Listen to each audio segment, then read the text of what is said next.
আজকে চালতা দিয়ে মসুর ডাল রান্না করবে মা। চালতা দিয়ে পাতলা ডাল আমার বাবার খুব পছন্দের খাবার ছিল।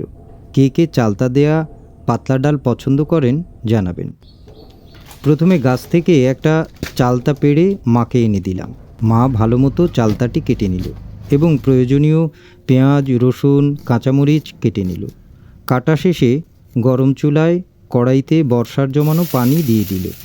পানি টকবক করে ফুটলে সব মসুর ডাল দিয়ে ঢাকনা দিয়ে ঢেকে দিল পানি ভালো মতো ফোটার জন্য। পানি ভালো মতো ফুটলে পরিমাণ মতো পেঁয়াজ কুচি, রসুন কুচি ও কাঁচামরিচ কুচি দিয়ে দিল। এবার ভালো মতো সেদ্ধ হবার পালা। ভালো মতো সেদ্ধ হলে বেলি দিয়ে ভালো মতো ঘুরতে হবে ডাল, যাতে করে সব ডাল যেন একদম মোলায়েম মাখনের মতো হয়ে যায়। ভালো মতো ডাল ঘোটা হলে পরিমাণ মতো হলুদ ও লবণ দিয়ে আবারও ভালো মতো ঘুটে নিল। ঘোটা শেষে পরিমাণ মতো পানি দিয়ে চুলার জাল বাড়িয়ে দিল। পানিতে ভালো মতো বলক আসলে কেটে রাখা চালতা দিয়ে দিল।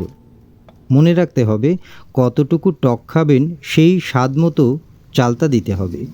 চালতা দেয়া হলে ঢাকনা দিয়ে ঢেকে জাল বাড়িয়ে দিল আবারও। চালতা সিদ্ধ হয়ে এলে সব ডাল গামলায় নামিয়ে রাখলো। এবার ডাল বাগার বা ফোড়ন দেবার জন্য গরম কড়াইতে পরিমাণ মতো তেল দিল। তেল গরম হলে পরিমাণ মতো পেঁয়াজ কুচি, রসুন কুচি, কাঁচামরিচ কুচি ও জিরা দিল। ভালো মতো ভাজা হলে উঠিয়ে রাখা সব ডাল কড়াইতে দিয়ে জাল বাড়িয়ে দিল। ডালে ভালো মতো বলক এলেই চালতা দিয়ে মসুরের পাতলা ডাল রান্না শেষ। এবার ডাল নামিয়ে ফেলল মা। ব্যাস, রান্না হয়ে গেল মায়ের হাতের রান্না মজাদার চালতা দিয়ে পাতলা মসুরের ডাল। এবার ভাতের সাথে গরম গরম ডাল খাবার পালা।